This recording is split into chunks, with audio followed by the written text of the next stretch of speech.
총선이 이제 40일 남았습니다. 국회팀 장명훈 기자와 뉴스 추적해 보겠습니다. 어서 오십시오. 네. 장 기자, 앞서 보도해드린 한국갤럽 여론조사 얘기부터 해보겠습니다. 대통령과 국민의힘, 그러니까 여당의 지지율이 다 올랐습니다.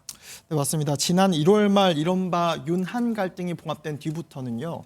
대통령 긍정평가와 정당 지지율이 같은 오름세를 보이고 있습니다. 네. 정부와 여당의 대립각을 조기에 해소한 것이 좋은 평가를 받았다고 보여지고요. 네. 대통령은 의대 정원 확대 문제 등 정책 현안에 집중하고 한 위원장이 당무를 본격적으로 이끌면서 잡음이 정리됐다는 평가입니다. 그러면 한동훈 위원장의 효과가 나왔다 이렇게 봐도 될까요?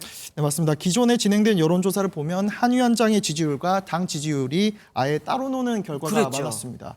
네, 한 위원장 지지율은 높은데 국민의힘은 생각보다 지지분이 했었는데요. 정당 지지율을 오차범위 밖에서 따돌린 점을 보면 한 위원장의 인기도 정당 지지율에 반영이 됐다고 볼 수 있겠습니다. 뭐 국민의힘은 이대로라면 총선 이기겠다 신나 있겠습니다. 네. 하지만 민주당은요? 더불어민주당은 완전 초비상입니다. 앞서 리포트에서 보신 것처럼 공천 과정에서 잡음이 많고 개파 간 갈등이 최고조에 이르면서 지지율도 하락세입니다.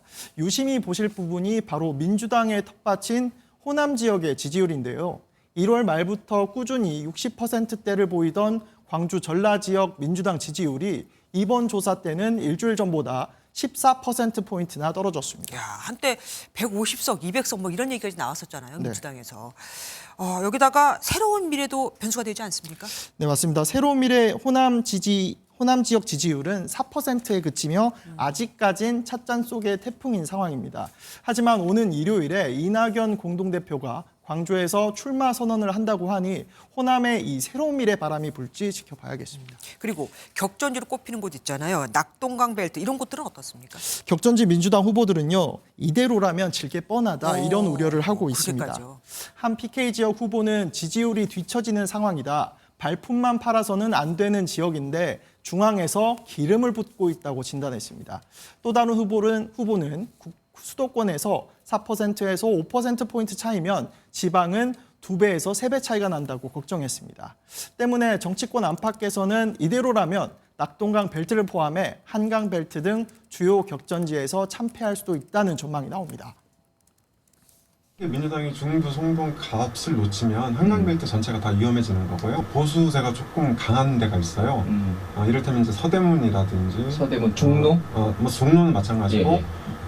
동대문까지 동대문까지. 그리고 이제 도봉. 민주당이 이렇게까지 된 게 공천 갈등 아니겠습니까? 이게 해결될 기미가 보입니까? 이 대표는 친문 친명할 것 없이 공정하게 공천되고 있다는 사실을 연일 강조하고 있습니다. 그렇죠.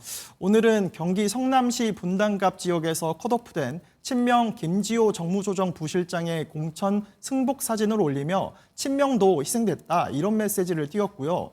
또 앞서 보신 것처럼 일부 친문 의원들의 단수 공천으로 달래기에 나섰지만 반발이 사그라들 것 같지는 않습니다. 특히 하위 10%를 받고 공천 배제된 친문계 좌장 홍영표 의원이 탈당을 시사하면서 갈등 봉합은 이미 물 건너갔다는 말도 나옵니다. 이제 뭐 제가 여기서 선택할 수 있는 길이 없지 않습니까? 예. 그냥 제가 이번에 이렇게 정말 부당하고 억울한 일을 당했는데 그냥 네, 잠시 뒤인 저녁 8시에 민주당이 비공개 최고위원 회의를 여는데요. 현 상황에 대한 대응책이 논의될지가 주목되고 있습니다. 그러면 이제 좀 이따 열리겠네요. 네. 지금까지 뉴스 추적 장명훈 기자와 함께했습니다.